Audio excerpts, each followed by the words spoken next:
Okay ठीक आहे वाढलो. सिंपल परत सांगतो काय उद्योग करायला येते. क्वेश्चन नंबर 2 मध्ये आपण एक्स रेस टू समथिंग पॉवरचा कोएफिशियंट फाइंड केला ना. इथे आपला फाइंड करायची कॉन्स्टंट टर्म. कॉन्स्टंट टर्म म्हणजे तिच्यामध्ये नाहीये, म्हणजे एक्सचा पॉवर प्रत्येक वेळेस फिक्स आहे किती 0. म्हणजे तुम्हाला इथे कोएफिशियंट फाइंड करायचा एक्स रेस टू 0चा. मग ठीक आहे सोल्युशन पूर्ण जगासारखेच असतं. एक्झाम्पल सर पहिले इथे काय करणार given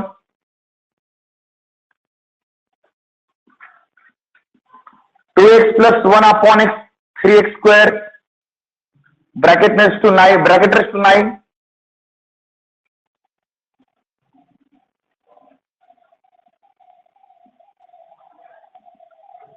equating with a + b bracket raise to n. therefore a ची व्हॅल्यू किती येईल, b ची व्हॅल्यू किती येईल,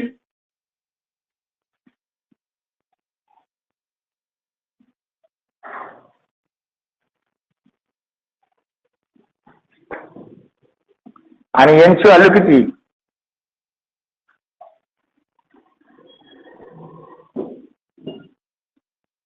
बरोबर आहे. त्यानंतर मग आता आपल्या जनरल टर्मचा फॉर्म्युला माहिती आहे. अर्थ काय नाही आपल्याकडे. therefore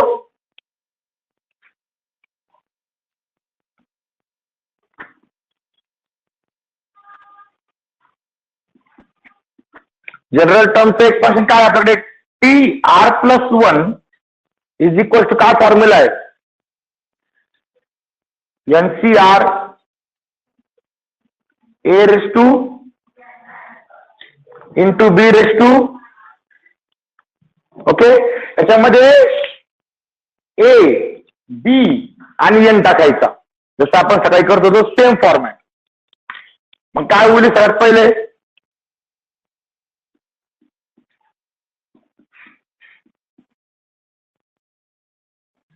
9CR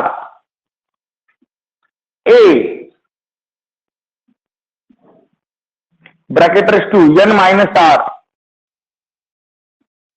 इंटू बी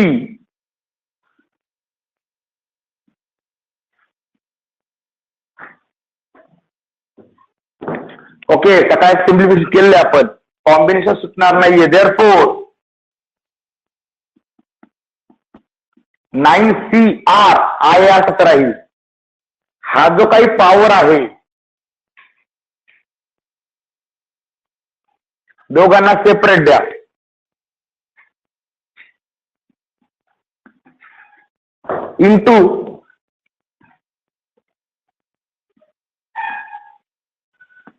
इंटू आता इकडे सुद्धा हा पॉवर 1 ला पॉवर दिले फरक पडणार नाही. 1 अपॉन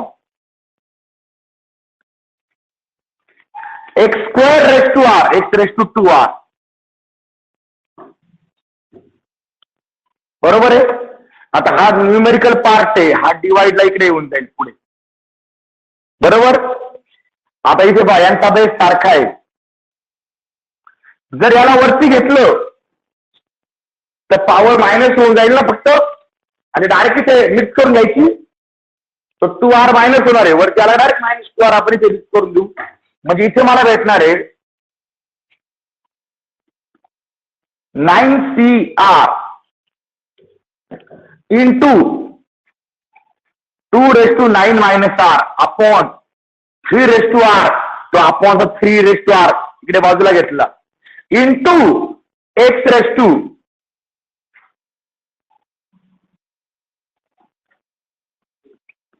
-2.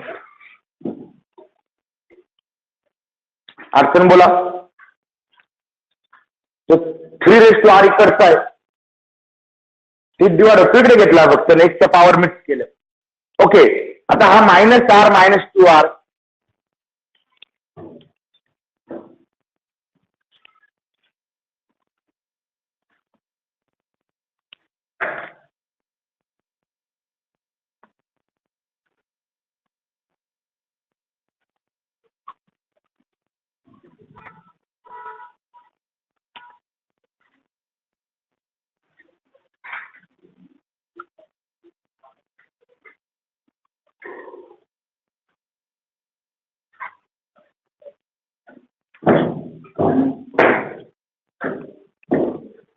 ओके बाळांनो, ही भेटली तुम्हाला general term. But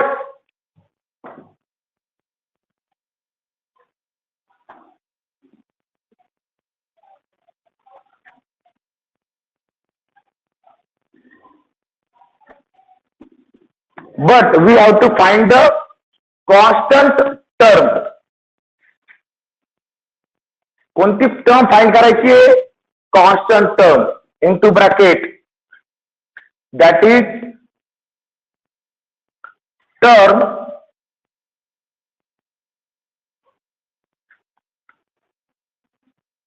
independent of x,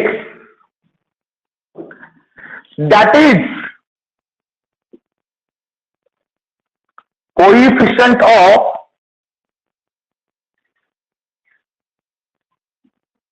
x raised to 0. Constant term मध्ये x नसतो, म्हणजे x चा पॉवर किती?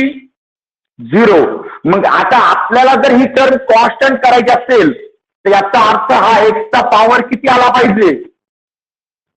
0, तरच ती टर्म कॉन्स्टंट होऊन जाईल. मग देअरफॉर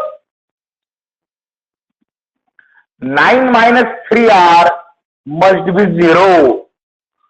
सकाळी आपण हाच उद्योग करत होतो, पण एक्स रेस टू त्यांनी दिला होता, x raise to 3, x raise to 9.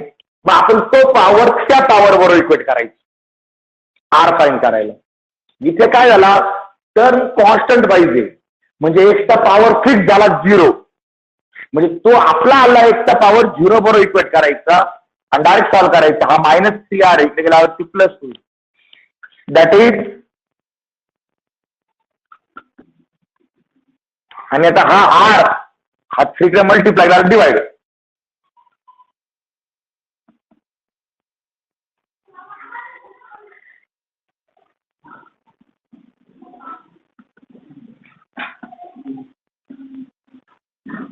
R किती आला? 3. आणि मग तो आर आपण कोएफिशिएंट मध्ये पुट करतो ना. मग तुम्ही घेऊन तो आर ची जर 3 घेतली तर 9 minus 3 into 3 9, 9 minus 9 0, आणि x raised to 0 म्हणजे किती? 1. पॉवर 0 असेल तर आन्सर 1 असतं, 1 झाला म्हणजे एक शिल्लक राहिला का, म्हणजे ही टर्म कॉन्स्टंट झाली. मग देअरफॉर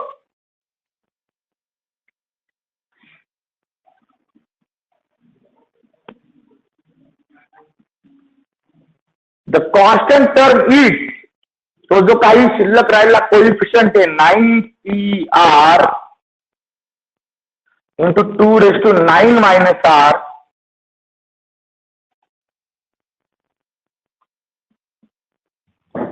याच्यामध्ये r ची व्हॅल्यू किती टाकायची? 3.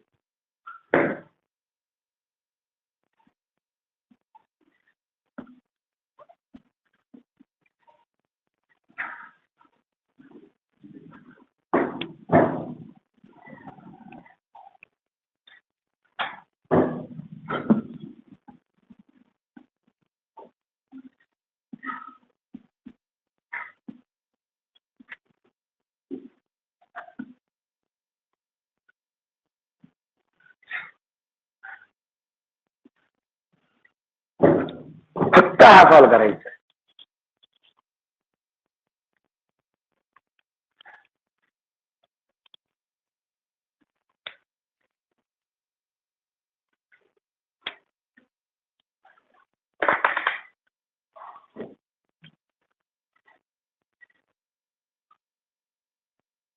नाइन फॅक्टोरियल म्हणजे 9 into 8 into 7 into 6 फॅक्टोरियल करा.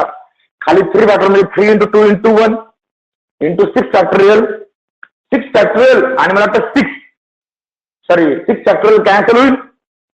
हा 2 raised to 6 ती वाली डायरेक्ट पुट करा. पण 3 into 3 into 3 ना, तो 3 क्यूब, हा 3 into 3 into 3 लिहा, कॅन्सलेशनला सोपं जाईल.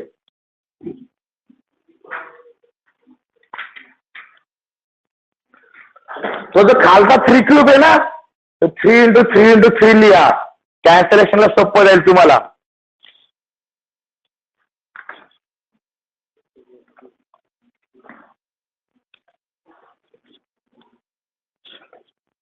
6 factorial cancel. 3 1 3, 3 3 3 1 3, 3 3 1, 3 1 3. 2 1 2.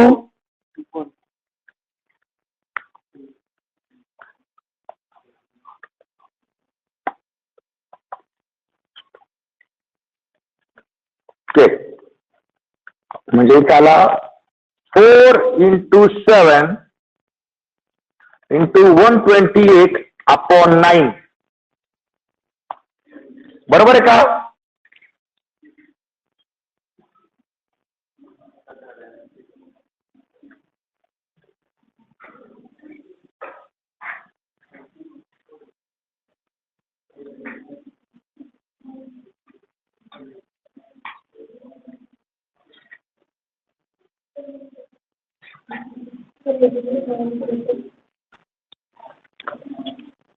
Two into 2, 4. 4 into 2, 8. 8 into 2, 16 into 2, 32 into 2, 64.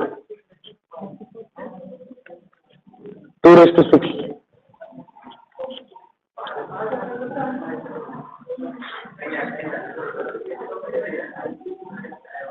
त्याला 3 ने डिव्हिजन राहील ना. इथं 3 डिव्हिजन दिली असती ना.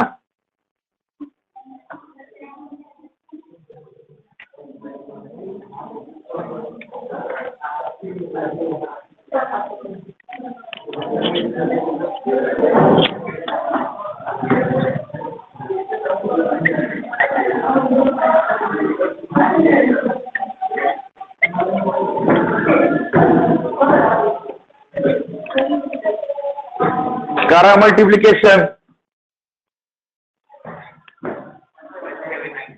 17/9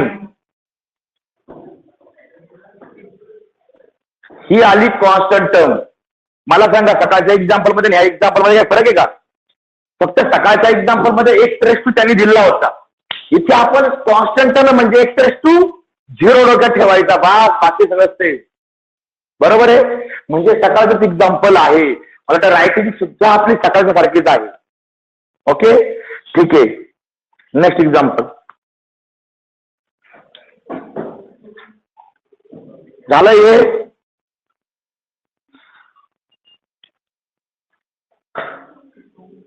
ओके सेकंड एक्झाम्पल.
ओके करा सॉल्व.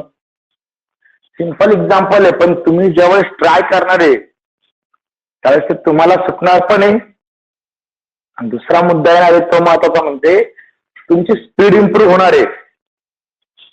कारण आता क्लिअर सुरू झालं ना, याचा अर्थ तुमचे पेपर होणार ना 11चे फायनलचे. तर आपला 80 मार्कचा पेपर मॅथचा 3 कव्हर करायचा आहे.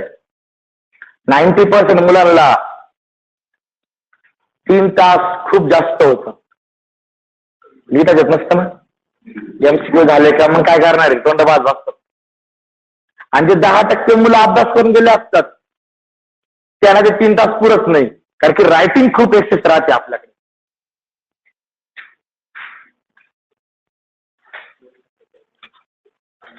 शिवाय तुम्हाला फक्त रायटिंग नाही करायची, एक्झामिनरने काय चेक केलं पाहिजे ते आपण बॉक्स करून देतो पेनने. त्याला पेननेच बॉक्स करायचे, पेन्सिल वगैरे घेऊन नाही, फार पेनने पटकन. मी कसे बॉक्स करून ठेवतो म्हणजे काय होतं, एक्झामिनर चेक करताना एवढंच चेक करतो फक्त पटापट पटापट आणि पटकन पुढे जातो आउट ऑफ मार्क घेऊन.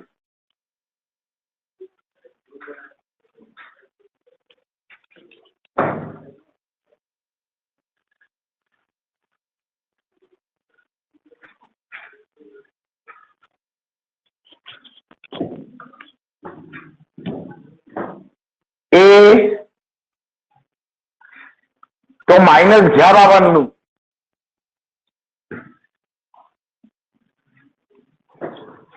व्हॅल्यूज टाका फॉर्म्युलामध्ये.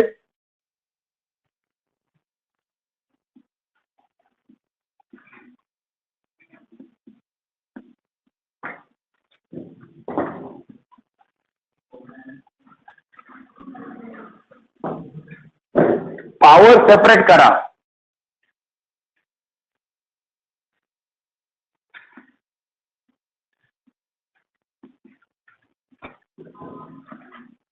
हा -2 चा पॉवर आर वर डिपेंड. आता -2 काय होणार ते इथे x मात्र 2r होईल. आता हा नंबर पुढे घ्या ना, पॉवर वर शिफ्ट करा.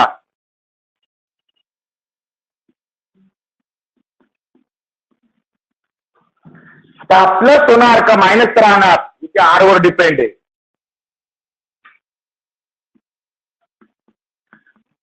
तो 2r मात्र मायनस होणार वरती आल्यानंतर. ओके, सिम्प्लिफाय केल्यानंतर तुम्हाला टर्म भेटणार आहे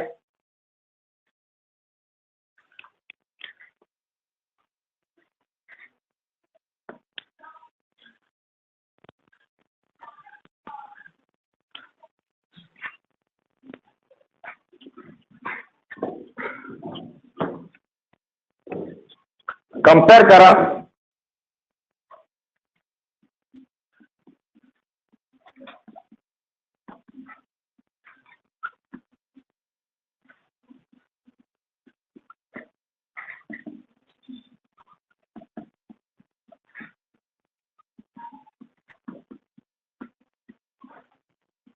R = 5 भेटला. कॉन्स्टंट टर्म म्हणजे कोइफिशियंट मध्ये पुट करायचा. तो कोइफिशियंट म्हणजे एक सोडून उरलेला.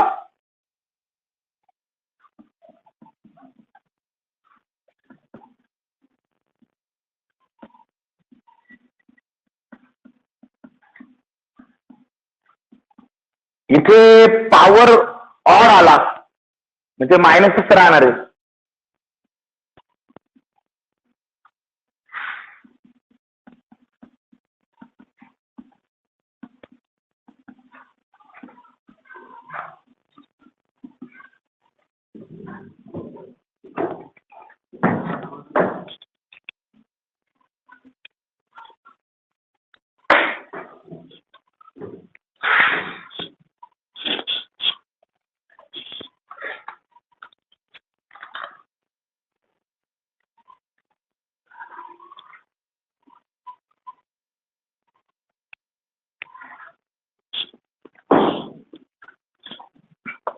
ओके, मला सांगा बरं, या एक्झाम्पल मध्ये काय अर्थ नाही का रे?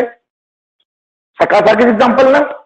मग सकाळी 2 एक्झाम्पल होमवर्कला घेतले होते, 3 आणि 4. मग याला 3 घ्या, 3, 4, 5. यातलं पुढचं 3रं, 4थं आणि 5वं एक्झाम्पल तुम्हाला होमवर्क.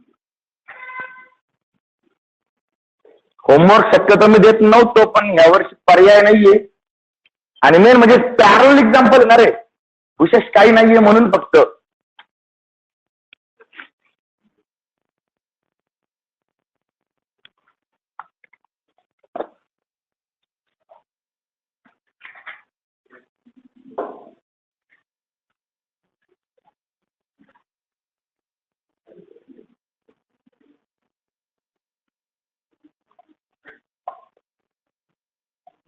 या -3 टू द ब्रॅकेट देत.